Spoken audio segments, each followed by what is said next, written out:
사람들이 아침에 눈을 뜨자마자 뜨는 순간부터 이 밤에 잠자리에 들릴 때까지 반드시 계속적으로 반복적으로 하는 것이 있답니다. 여러분 무엇인지 아십니까? 눈을 뜨면서부터 밤에 잠들 때까지 우리가 하는 거, 여러분 다른 게 아니라 염려랍니다. 아침에 일어나자마자 어떤 염려를 합니까? 무엇을 오늘 먹지부터 시작해서 오늘은 어떤 옷을 입을까, 일이 있는 분들은 이 일들을 어떻게 할까부터 시작해서 자녀들을 학교에 보내는 부모들은 자녀가 학교에 가면 공부 열심히 할까, 다른 짓 하진 않을까, 건강하고 다치진 않을까, 이 염려들을 우리 가운데 시작되고 가득 차기 시작합니다. 병원 예약이 있는 분들은 내 건강은 정말 괜찮을까 하고 염려하기 시작하고요. 어떤 분들은 이 통장 어카운트를 보면서 은행 뱅크 어카운트를 보면서 내 재정 상태는 괜찮은가 하면서 염려하기 시작합니다. 나이가 들고 지식이 더 쌓여가면, 경험이 많아지면 많아질수록 염려가 없을 줄 알았더니 더 그로 인해서 생겨나는 염려들이 많아집니다. 여러분, 집을 위한 걱정, 자녀들을 위한 염려, 더 나아가 이 나라와 민족을 향한 염려들, 더 나아가 우리 믿음의 신앙인들조차도 오히려 신앙이 있는 것 때문에 교회를 염려하고 이 중직자들을 염려하고 저 같은 목회자들을 염려하기도 합니다. 여러분, 우리가 아침에 눈을 뜨자마자 저녁에 눈을 감을 때까지, 2025년 시작할 때부터 지금 2025년이 마무리되는 이때까지 우리 가운데 하루도 빠짐없이, 한시도 빠짐없이 찾아오는 것이 있는데 바로 염려입니다. 여러분, 염려가 찾아오면 우리가 염려는 어떻게 됩니까? 그러니까 다른 말로 말하면 스트레스라고 얘기도 합니다. 이 스트레스가 쌓이기 시작합니다. 염려가 쌓이기 시작하면 어떤 일이 있느냐?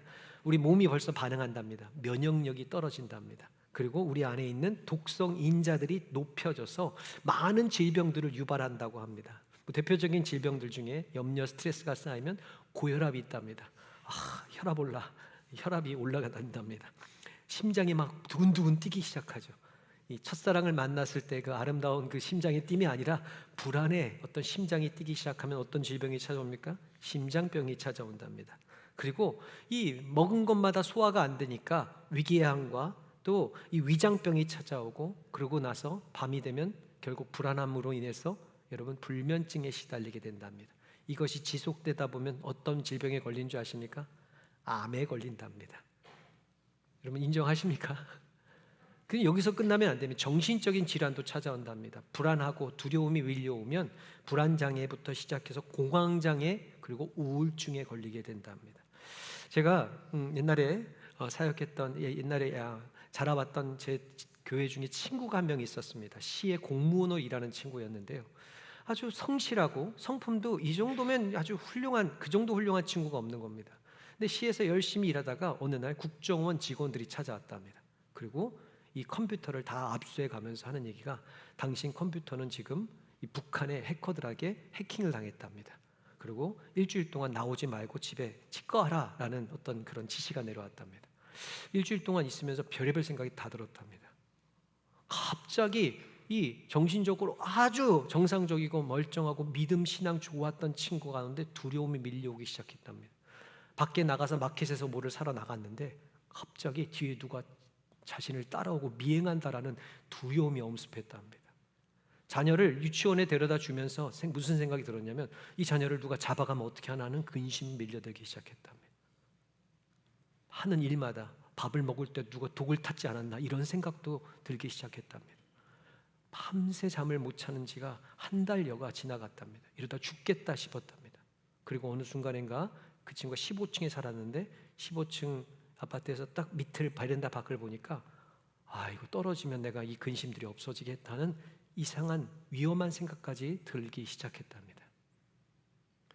염려라는 것은요, 우리의 육신을 망치고 우리의 정신까지 피폐해지게 만드는 것입니다. 그래서 많은 사람들이 이 염려, 근심, 걱정을 이겨내기 위해서 수없이 노력하고 있습니다. 여러분들은 염려가 찾아오면 어떻게 이 문제를 해결하려고 합니까? 제가 몇 가지 찾아봤더니 이런 방법이 있답니다. 한번 여러분들도 한번 점검해 보십시오. 숨을 깊게 5초 동안 들이쉬고, 그리고 깊게 내뱉는 거랍니다. 벌써 피식 웃지 않습니까? 해봤는데 그게 효과가 있냐, 이런 겁니다. 하여튼 그게 효과가 있답니다. 그리고 우리가 잘 아는 것처럼 규칙적인 운동이 필요하답니다. 규칙적으로 운동하는 사람들은 어느 정도 염려를 상쇄시킬 수 있답니다. 그리고 이건 또 재밌는 방법 중에 저도 알았는데, 애완동물을 키우면 좀 염려가 사라진답니다. 걱정, 근심이 밀려올 때 강아지가 찾아와서 꼬리를 흔들면서 나를 쳐다보면서 헤헤 이렇게 웃으면 잠깐 동안 염려가 사라진답니다. 저는 해봤는데요, 제가 키우진 않았고 저희 어머님이 키우는 개가 왔더니 똥 치우고 밥 주느라고 더 염려가 많이 생기더라고요. 어떤 분들에게는 되고 저는 아니었습니다. 어떤 분들은 세상 명상하랍니다. 우리는 묵상하라고 하지만 세상은 명상하랍니다. 요가하면서 다른 거 하면서 명상하면 잠깐 동안은 스트레스를 잊을 수 있답니다. 그리고 우리가 잘 쓰는 방법이죠. 우리 스트레스 쌓이면 뭐 하죠? 맛있는 음식을 먹으면 된답니다. 배가 부르면 잠깐 염려가 사라진답니다. 어떤 분들은 좋은 곳에 찾아서 여행을 떠나라고 합니다. 그러고 되고 안 되다 보면 나중에 어디까지 갑니까? 약을 먹으라고 합니다. 약을 먹으면 잠깐 동안 졸리고 그로 인해서 염려들이 사라질 수 있다라고 얘기합니다. 다시 한번 질문하겠습니다. 정말 이러한 방법들로 우리 가운데 찾아온 염려가 사라졌습니까? 잠깐은 사라져도 그것이 그 기간이 끝나버리면 또다시 더 큰 염려들로 우리는 살아갈 수밖에 없게 되는 것입니다. 그래서 한 유명한 사람들이 염려, 이 근심에 대해서 이렇게 정의하더라고요. 키르케고르라는 어떤 상담학자는 이렇게 얘기합니다. 염려는 인간 존재의 본질적인 조건이다. 인간이 존재하는 이상 염려는 반드시 따라올 수밖에 없는 일이다. 한스 헨리라는 사람은 염려는 네가 살아있다는 증거다. 그러니까 죽으면 염려하지 않지 않느냐, 너 살아있으니까 염려하는 거다, 이렇게 정당화를 시키더라고요. 메이오라는 어떤 분석학자는 이렇게 얘기합니다. 염려는 인류가 가장 흔하게 앓는 질병이다. 누구나 세상을 살면서 염려가 나쁜 건 알겠는데, 스트레스가 문제되는 건 알겠는데 어쩔 수 없이 가질 수 있는, 누구나 알 수밖에 없는 질병이다라고까지 정의를 합니다. 그러니까 다시 말하면 염려를 달고 살라는 것입니다. 잘 컨트롤하고 살면 괜찮다라고 얘기하는 것입니다. 그러면 성경은 이 염려에 대해서 뭐라고 얘기하고 있습니까? 여러분 성경에 찾아보시면 거의 550번 이상의 염려에 대해서 얘기하는데, 언급하는데 뭐라고 하는 줄 아십니까? 염려하지 말라. 권유가 아닙니다. 부탁하는 거 아닙니다. 성경은 단호하게 얘기합니다. 염려하지 말라, 명령하는 것입니다. 마태복음 6장 34절에 보니까 그러므로 내일 일을 위하여 염려하지 말라. 내일 일은 내일이 염려할 것이요 한날의 괴로우면 그 날로 족하니라. 염려하지 말라. 잠언 15장 13절에 마음의 즐거움은 얼굴을 빛나게 하여도 마음의 근심은 심령을 상하게 하느니라. 마음, 심령, 우리 영혼을 상하게 한답니다. 잠언 17장 22절에 보니까 마음의 즐거움은 양약이라도 심령의 근심은 뼈를 마르게 한다. 염려는 우리의 뼈를 마르게 한다라고 얘기하고 있습니다. 우리가 읽었던 본문처럼 마태복음 6장 31절 32절 염려하여 이르기를 무엇을 먹을까, 무엇을 마실까, 무엇을 입을까 하지 말라. 이는 다 뭐라고요? 누가 하는 거래요? 이방인들이 하는 것이라. 이방인은 누굽니까? 하나님을 모르는 자들, 하나님을 믿지 않는 자들이 하는 게 심지어 성경은 염려라고 얘기하고 있습니다. 이렇게 이해할 수 있습니다. 염려하고 계십니까?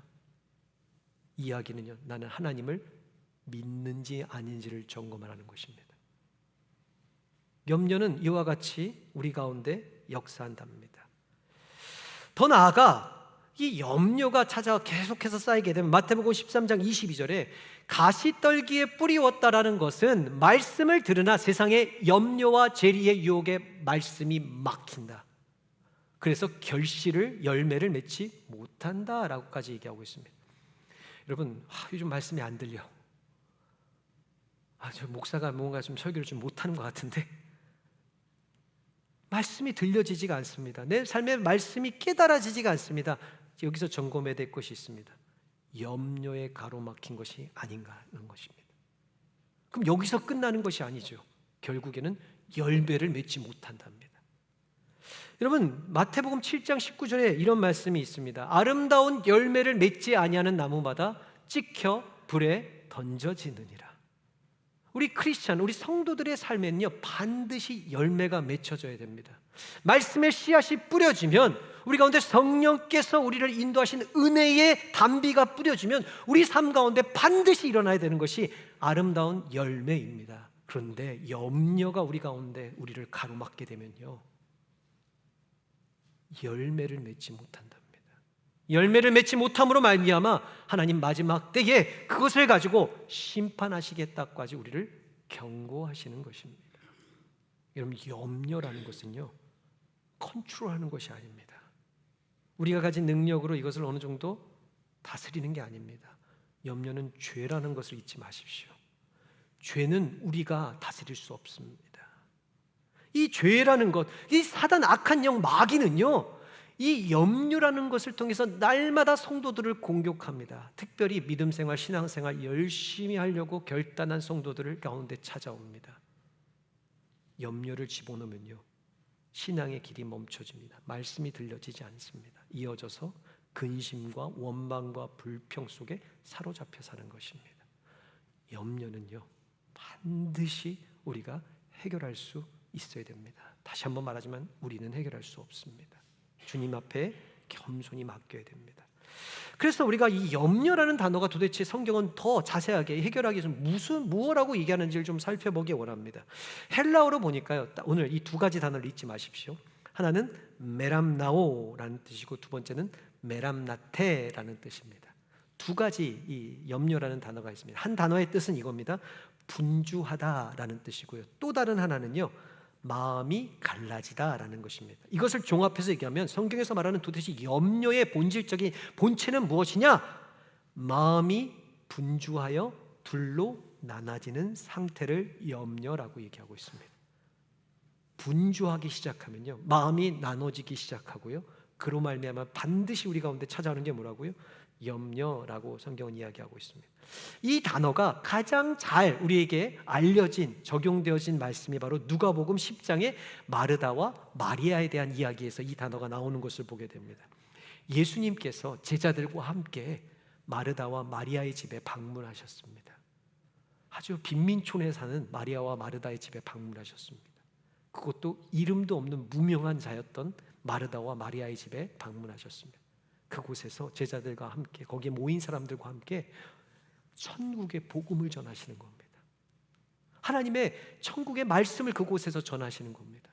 그리고 그곳에선 아름다운 일들도 있었습니다. 마르다란 여인은요 그 온 모든 사람들을 열심히 섬기기 위해 음식을 다양하게 준비합니다. 그들에게 기쁨을 주기 위해 그 자신의 집을 찾아온 손님들에게 아름다운 음식을 준비하는 과정들이 성경 가운데 누가복음 10장에 남겨져 있습니다. 교회의 아름다운 모습입니다. 많은 사람들이 함께 와 복된 예수님의 말씀을 듣고 한쪽에서는 그분들을 섬기기 위해서 수고로이 열심히 봉사하며 음식을 준비하고 있는 겁니다. 바로 이것이 천국의 모형이고 우리가 꿈꾸는 아름다운 모습이죠. 근데 여기서 딱 끝나면 좋은데 갑자기 누가복음 10장 40절 후반부에 이 상황이 역전되기 시작합니다. 마르다 갑자기 음식 잘 준비하다가 뛰쳐나와서 예수님께 이렇게 말합니다. 예수님께 나와 이르되 주여 내 동생이 나 혼자 일하게 두는 것을 생각하지 아니하십니까? 쉽게 얘기하면 예수님도 생각이 있으십니까? 그를 명하사 나를 도와주라 하소서. 여러분 이게 부탁입니까? 명령입니까? 친절하게 얘기하는 겁니까? 아니면 아주 앙칼지게 물어보는 겁니까? 지금 화났습니다. 예수님 좀 생각 좀 해보세요. 나 일하는 거 안 보이십니까? 지금 빨리 마리아 내 동생에게 가서 나를 도우라고 명령하세요. 그렇게 하지 않으면 내가 어디로 튈지 모릅니다 라고 반협박식으로 예수님을 위협하고 있는 것을 보게 됩니다. 다시 한번 점으로 돌아갈까요? 그 자리는 어떤 자리였다고요? 만왕의 왕 되신 예수 그리스도께서 자신의 가정에 찾아오셔서 천국의 생명의 복음을 전하는 아름다운 예배가 있는 천국 잔치였습니다. 근데 그 잔치에 참여하지 못하고 원망과 분노에 사로잡혀 이 천국의 잔치를 해트러뜨리고 거기에 모인 모든 기쁨 가운데 있는 사람들을 근심케 만드는 마르다를 우리가 성경을 통해서 보게 됩니다. 좀 잘 이해가 안 되십니까? 오늘 이 시간에 제가 예배를, 물론 제가 예수님의 복음을 전하기 원합니다. 여기서 이렇게 말씀을 전하고 있는데 갑자기 지금 뒤에서 저 문이 확 열리면 누가 꽝 하면서 들어와서 목사님, 지금 점심 준비하는데 지금 얼마나 힘들 줄 아시면 생각이 좀 있으십니까? 저 권사, 저 집사, 저 장로 나오라고 하세요. 그래서 나 좀 도우라고 하세요. 지금 이 상황이 생긴 겁니다. 이해가 되셨습니까? 여러분, 왜 마르다가 좀 정신이 이상합니까? 약 먹어야 됩니까? 왜 그랬습니까? 근데 오늘 성경에 누가복음 10장 40절에 보면 이렇게 얘기하고 있습니다. 마르다가 여러 가지 음식 준비를 하느라 마음이 분주한지라. 여기서 분주한지라, 이게 뭔지 아십니까? 메람나테, 분주해지는 것입니다. 여러 음식을 준비하느라고. 예수님이 다시 한번 확인하십니다. 누가복음 10장 41절에 보니까 주께서 대답하여 이르시되 마르다야 마르다야. 이 마르다가요, 말을 하는데 멈추지 않았던, 계속 반복했던 것 같습니다. 예수님이 마르다야 한 번 부르면 되는데 예수님도 두 번 부르니 마르다야 마르다야 잠깐만. 그리고 뭐라고 해야 합니까? 내가 많은 일로 염려하고 근심하고 있구나. 많은 일로 분주해졌더니 뭐라고 합니까?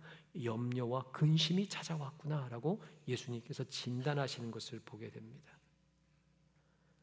여러분, 마르다 입장을 좀 생각해 보십시오. 얼마나 바빴겠습니까? 음식도 준비해야 됩니다. 한두 사람이었겠습니까?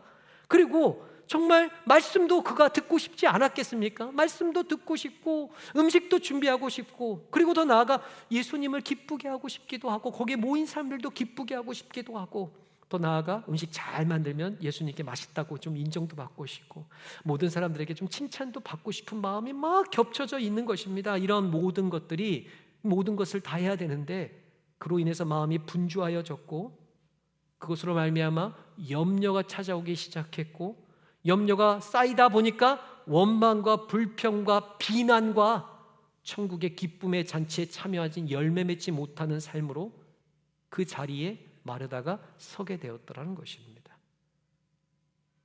작은 염려가 하나 찾아왔습니다. 분주함으로 찾아왔습니다. 그리고 열매 맺지 못하는 삶으로 귀결되더라라는 것입니다. 여러분, 교회는 어떤 곳입니까? 교회라는 것은요, 아름다운 말씀이 선포되는 자리입니다. 천국의 아름다운 잔치가 날마다 우리 가운데 보여지는 천국의 모형이 되는 자리입니다. 근데 여기에 마음이 분주하여 염려가 내 안에 차기 시작하면요, 우리는 이 잔치에 참여하지 못하게 되는 것입니다. 기쁨은커녕 남을 향한 원망과 불평과 비난으로 가득 차게 되는 것입니다. 거기서 끝내는 것이 아니냐, 내가 하나님의 말씀을 듣지 못하게 되고 이것이 열매 맺지 못하는 하나님의 마지막 때 심판의 자리로 향해 달려나가는 바로 촉매제가 되는 것입니다. 염려라는 것이 그와 같다라는 것입니다. 우리는 반드시 오늘 이 시간에 이 염려에서 자유함을 얻어야 됩니다. 왜죠? 하나님은 우리 하나님의 자녀들이 염려하기를 원하지 아니하십니다. 그래서 오늘 짧은 본문을 통해서 예수님이 우리가 염려로부터 자유할 수 있는 그 방법들에 대해서 우리에게 가르쳐주고 있습니다. 오늘 세 가지를 통해서 나눠보길 원하는데, 첫 번째는요, 무엇이 우선순위인지를 알아야 합니다라는 제목입니다. 마르다의 문제는 여러분 무엇입니까? 그 여인이 나쁜 일을 하고 있는 거 아닙니다. 좋은 일을 하고 있었습니다. 그러나 무엇이 우선순위인지를 잃어버렸다라는 것입니다. 마태복음 6장 25절에 보면 이렇게 말씀하고 있습니다. 그러므로 내가 너에게 이르노니 목숨을 위하여 무엇을 먹을까, 무엇을 마실까, 몸을 위하여 무엇을 입을까 염려하지 말라. 목숨이 음식보다 중하지 아니하며 몸이 의복보다 중요하지 아니하냐. 여러분, 먹는 거, 먹고 사는 거 중요합니다. 무엇을 입는지도 중요합니다. 그러나 이것이 우리의 목숨보다 중요하냐라는 것을 묻는 겁니다. 가장 중요한 것이, 아무리 좋은 옷을 입어도, 날마다 맛있는 음식을 잘 먹어도요, 목숨, 생명을 잃어버리면 아무 소용이 없다라는 것을 우리에게 가르쳐 주는 것입니다. 여러분, 우리 성도들에게 가장 중요한 것은 무엇입니까? 우리 영혼의 구원입니다. 물론 잘 먹고 잘 살아 건강하게 해야지 우리 말씀의 예배 자리도 나오고 헌신할 수 있지 않습니까? 근데 그것보다 더 우선순위가 있습니다. 우리 영혼입니다. 이 우선순위를 알라는 것입니다. 우선순위가 무엇인지 모르는 사람은요, 결국엔 분주하게 됩니다. 우리가 항상 하는 얘기, 저도 만나보면 목사님 저 기도해야 되는데요. 아는 겁니다. 예배 열심히 드리는 아는 겁니다. 이것은 참 하나님의 은혜입니다. 하나님의 능력입니다. 아는 것을 성경은 참된 지혜라고 얘기합니다. 그런데 이것을 모르는 자들, 이 우선순위가 뒤바뀐 자들 성경은 오히려 미련한 자라고 얘기합니다. 우매한 자라고 얘기하는 것입니다. 만왕의 왕 대신, 구원자 대신, 그리스도 대신 예수 그리스도께서 오셔서 그곳에서 말씀을 전할 때 마르다에게 가장 중요한 것은 무엇이냐? 음식 준비하는 거 필요 없는 거 아닙니다. 필요합니다. 그러나 그의 여인에게 우선순위는 하나님의 생명의 말씀이 되어야 되는 겁니다. 이 여인이 그것을 몰랐습니다. 어느 순간 그것을 집중하지 못했습니다. 하나님은 물론 모든 것을 한꺼번에 다 이루실 수 있는 만왕의 창조주 되십니다. 그럼에도 불구하고 우리에게 무엇을 가르쳐 주는지 아십니까?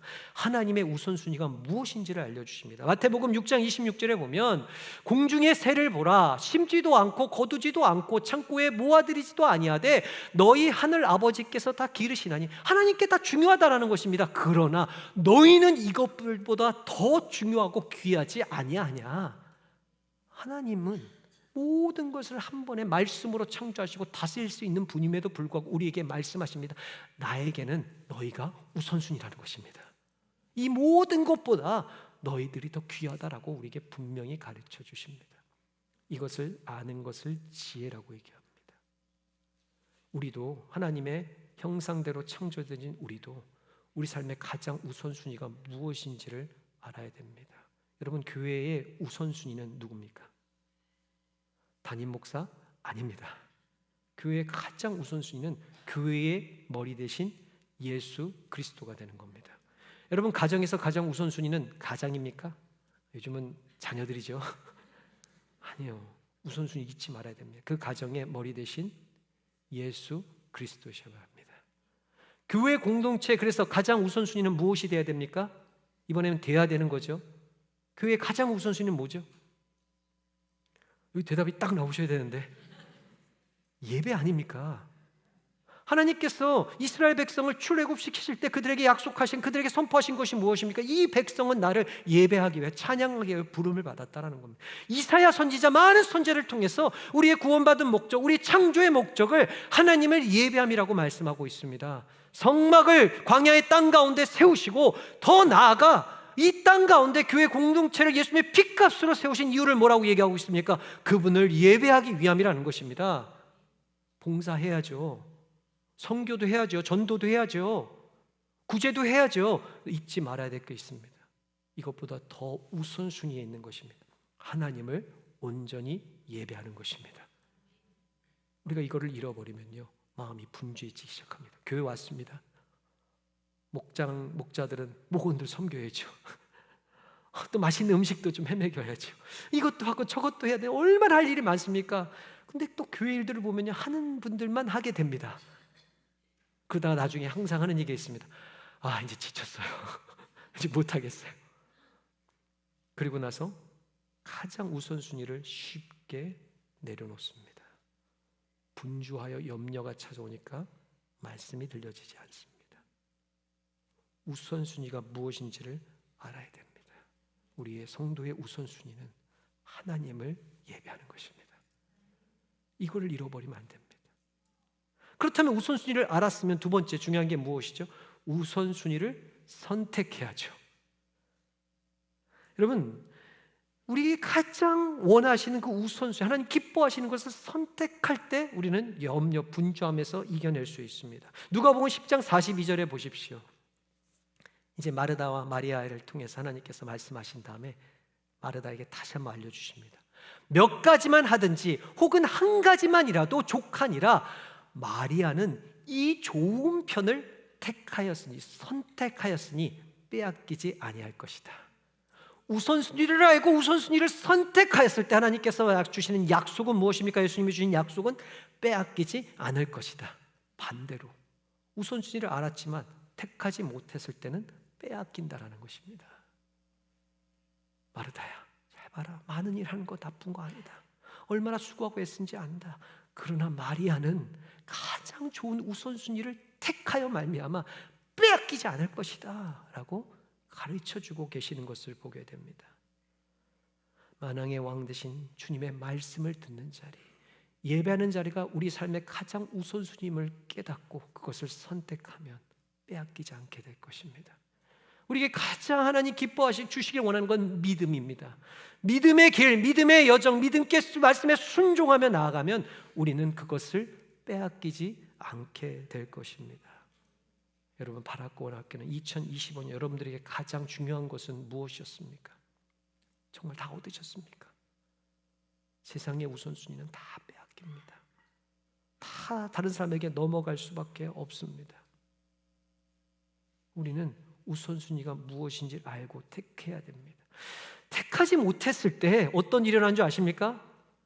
마음이 둘로 나눠지기 시작합니다. 아까 다시 얘기했죠. 목사님, 지금 말씀 읽어야 되는데요. 저도 기도해야 되는데요. 이제 좀 철야 나와야 되는데, 이제 좀 수요예배도 나와야 되는데, 지금 그렇지 못하고 있어요. 우선순위를 아는데 택하지 못하니까 마음이 자꾸만 나눠지기 시작하는 겁니다. 여러분, 근데 중요한 이 마음이 나눠지다라는 의미를 성경에 찾아보면요, 항상 나오는 단어가, 따라오는 단어가 우상숭배인 거 아십니까? 염려가 찾아오면 염려로 끝나는 게 아니라, 분주해지고 끝나는 게 아니라, 말씀을 듣지 못하고 열매 맺지 못하는 것이 아니라 반드시 함께 따라오는 것이 우상숭배입니다. 마태복음 6장 24절을 보십시오. 한 사람이 두 주인을 섬기지 못할 것이니 혹 이를 미워하며 저를 사랑하거나 혹 이를 중히 여기며 저를 경히 여김이라 너희가 너희 하나님과 재물을 겸하여 섬기지 못하느니라. 영적인 길에는요, 멀티플레이어가 없답니다. 하나님을 섬기거나 우상을 섬기거나 하나님의 백성이 되거나 죄와 사망의 노예가, 마귀의 노예가 되거나 이거밖에 없다면, 두 가지를 다 못한답니다. 이것이 영적인 세계랍니다. 그러니 두 개를 다 섬기려고 하다 보면 마음이 갈라지게 되고 무엇이 생깁니까? 우상 숭배가 생기는 겁니다. 이스라엘 백성의 마지막, 구약의 마지막 때의 모습이 그랬습니다. 호세아 선지자를 통해서 하나님께서 주신 말씀입니다. 10장 2절에 보니까 그들이 두 마음을 품었으니 이제 벌을 받을 것이라 하나님이 그 제단을 쳐서 깨뜨리시며 그 추상을 허시리라. 여러분, 그때 어떤 일이 일어난 줄 아십니까? 하나님의 성전이 있었습니다. 그곳에서 하나님을 제사 드리는 겁니다. 근데 주변의 나라를 보니까, 강대한 나라들을 보니까 그들이 섬기는 우상들이 매혹적이고 미혹적, 유혹적인 겁니다. 그곳에서 맛있는 음식도 먹고요, 또 음란한 행동들을 하고 그러면서 말미암아 세상이 주는 풍요를 얻을 수 있답니다. 너무나 좋은 겁니다. 처음에는요, 이쪽에 갔다가 이쪽에 갔다가 했는데 불편한 겁니다. 그래서 어떻게 한 줄 아십니까?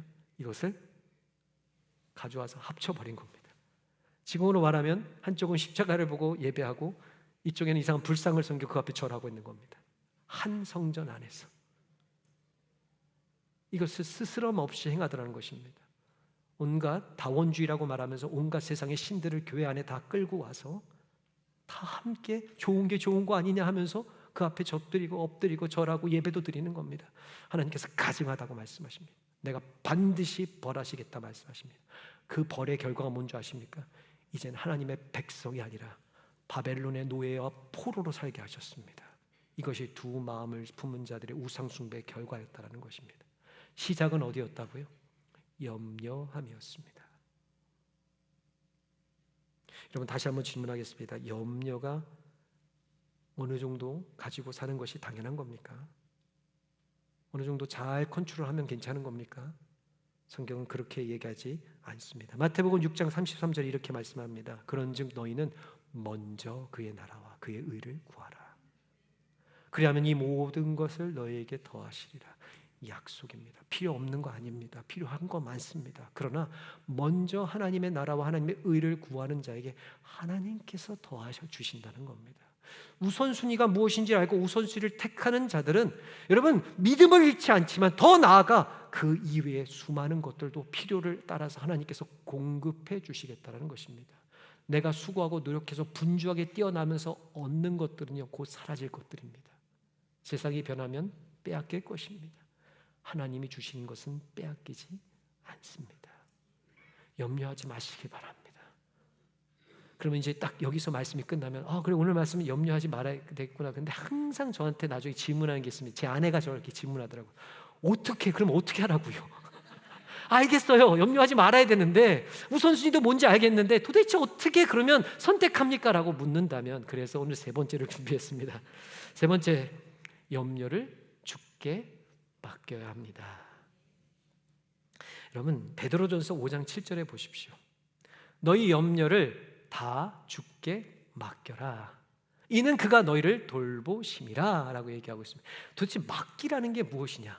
여러분 참 중요한 표현인데 영어 성경에 보니까 cast all your anxiety on him이라고 나와 있습니다. cast가 뭐죠? 던져놓으라, 건네라라는 겁니다. 누구에게요? on him, 그에게. 그가 누구십니까? 예수님께. 헬라어의 단어를 보면 조금 더 자세하게 나와 있는데 헬라어의 맡기다라는 뜻을 보니까 에피립산테스라고 해서 이것은 두 가지 단어가 합쳐진 건데 에피라는 단어와 림토라는 단어가 합쳐진 겁니다. 에피라는 것은 위로, 림토라는 단어가 던지다, 위로 던지다, 위로 맡기다. 이걸 뭐라고 얘기하죠? 우리가 단어 하나로 설명한다면 퀴즈. 상품은 없습니다. 기도라고 얘기하죠. 빌립보서 4장 6절 7절 보십시오. 아무것도 염려하지 말고 오직 모든 일에 기도와 간구로 너희 구할 것을 감사함으로 누구에게요? 하나님께 아뢰라. 그리하면 모든 지각에 뛰어난 하나님의 평강이 그리스도 예수 안에서 너희 생각과 마음과 생각을 지키시니라. 여러분 예수 그리스도 안에 있다라는 것이 무엇이라고요? 우리의 모든 염려와 근심과 걱정을 주께 맡기는, 어떻게 해요? 기도와 간구로 맡기는 그 순간에 주의 안에서 우리에게 반드시 약속하시고 주시는 것이 뭐라고요? 평안, 샬롬을 주신답니다. 염려를 이길 수 있는 힘은 우리에게 없습니다. 하나님께서 평안을 주셔야만 이길 수 있는 겁니다. 이 염려를 이길 수 있는 것이 상황이 바뀌어지는 것이 아닙니다. 그 상황 속에서 하나님 안에서 주시는 평안이 우리 가운데 임할 때 우리는 이 염려에서 자유함을 얻을 수 있다는 겁니다. 여러분 기억하십시오. 염려는 다른 사람한테 던지면 안 됩니다. 내 집에 있는 남편에게, 아내에게 염려를 나눠보십시오. 염려는 배가 될 것입니다. 내 자녀에 대한 문제를 다른 사람에게 물어보십시오. 그러면 거기서 들린 얘기가 우리 애도 그랬어 하면서 그 결과가 뭔데 하면서 더 염려가 막 커지기 시작합니다. 염려는 주께 맡기는 것입니다. 여러분 제가 매일 염려한다고 보십시오. 여러분들 만나마자 정말 교회가 걱정입니다. 매초원 맹목장이 걱정입니다. 우리 장로님들이 걱정입니다. 권사님도 저러면 안 되는데 걱정입니다. 염려만 계속 해보면 여러분 어떻게 하는지 아십니까? 저 더 이상 꼴 보기가 싫어질 겁니다. 여러분 하지만 우리 예수님은 다르십니다. 예수님은요 마태복음 11장 28절 우리에게 이렇게 말씀하고 있습니다. 수고하고 무거운 짐진 자들아 다 내게로 오라. 내가 너희를 쉬게 하리라. 내가 너희를 평안케 하리라. 수고하고 무거운 짐, 염려의 걱정과 근심을 가지고 나한테 와, 나한테 던지라는 것입니다. 그러면 내가 너를 그 짐을 다 짊어져주고 너희에게 참된 평안을 주시겠다라는 것입니다. 주님이 약속이십니다. 예수님은 미쁘신, 의로우신, 사랑이 많으신 분입니다. 오히려 마치 자녀들이 부모에게 와서 엄마 나 이게 걱정이야, 아빠 나 이게 근심이에요 라고 얘기하면 부모는 그것을 듣고 사실은 함께 걱정해 주지만 해결해 주려고 합니다. 하지만 인간의 부모는 연약함이 있습니다. 그러나 만왕의 왕 되신 하나님은요 불가능한 일이 없으신 분이십니다. 그분께 가지고 나오라는 것입니다. 여러분 다윗은 시편 37편 5절에 이렇게 말을 하고 있습니다. 너희 길을 여호와께 맡기라. 그를 의지하면 그가 이루시리라. 너의 모든 염려를 가지고 그 앞날에 있을 걱정과 근심을 가지고 여호와께 맡기라. 그러면 하나님께서 이루어 주시겠다라는 것입니다. 염려가 없을 수 없습니다. 죄악된 세상을 살면서 염려가 날마다 우리를 언습합니다. 그럴 때마다 우리에게는 강력한 무기가 있습니다. 예수 그리스도께 우리의 모든 죄의 짐을 짊어지신 예수의 십자가 앞에 나아가 우리의 모든 이 짐들을, 염려들을 내려놓으라는 것입니다. 고백하라는 것입니다. 맡기라는 것입니다. 그러면 그때부터 주님께서 일하십니다. 우리에게 세상이 줄 수 없는 참된 평안을 우리에게 약속하신다라고 우리에게 말씀하고 있습니다. 예배함으로, 찬양함으로, 기도함으로 주께 맡기십시오. 여러분 연말에 무엇을 해야 됩니까? 이렇게 하면 답이 나와야 되는데요. 기도해야죠. 2025년에 여러분 쌓아놨던 모든 근심과 염려들과 스트레스를 주님께 맡기는 마무리가 되어야 되는 것입니다. 그럼 2026년의 시작은 어떻게 됩니까? 앞으로 다가올 염려들을 주님께 맡겨야지요. 기도해야죠. 특별 새벽 기도가 1월 6일부터 있습니다. 이게 바로 우리의 성도의 삶이고 성도의 기쁨입니다. 맡길 수 있는 분이 계시는 것. 제가 목회적인 고민과 어려움이 있을 때 저희 아버님이 안 계시니까 너무 마음에 슬픔이 찾아올 때가 있더라고요. 이거 아버님께 물어봤으면. 근데 우리 아버지 대신 하나님은 졸지도 주무시지도 않습니다. 영원히 살아계신 하나님이십니다. 하나님의 자녀들이 나와 작은 문제라 작은 염려라도 이야기하시면 언제나 들어주시고 언제나 신실하게 응답하시는 하나님이십니다. 바라고 오라께는 이 한 해의 마무리를 며칠 남지 않았습니다. 작은 순간이라도 쌓아두지 마시고 스트레스를 쌓아놓지 마시고 주님께 맡기시기를 주님의 이름으로 축원합니다. 기도함으로 찬양함으로 주님께 올려드시기를 바랍니다. 여러분, 말씀을 정리하겠습니다. 염려는요, 여러분, 질병을 떠나서 죄의 열매입니다. 염려라는 것은 마귀가 성도를 두렵게 만들고 넘어뜨리는 가장 강력한 무기입니다. 이 시간에 우리의 모든 분주함 내려놓으시기 바랍니다. 우리의 삶의 가장 우선순위가 무엇인지를 깨달으시고 그것을 한 해의 마지막에 선택하십시오. 그리고 주님 앞에 나와 우리의 염려를, 모든 걱정과 근심을 주님께 맡기시기를 바랍니다. 그로 말미암아 예수님이 주시는 참된, 세상이 줄 수 없는 평안과 기쁨이 오늘 3부 예배 나온 모든 성도들 가운데 넉넉히 풍성하게 임하기를 간절히 축원하며 축복합니다.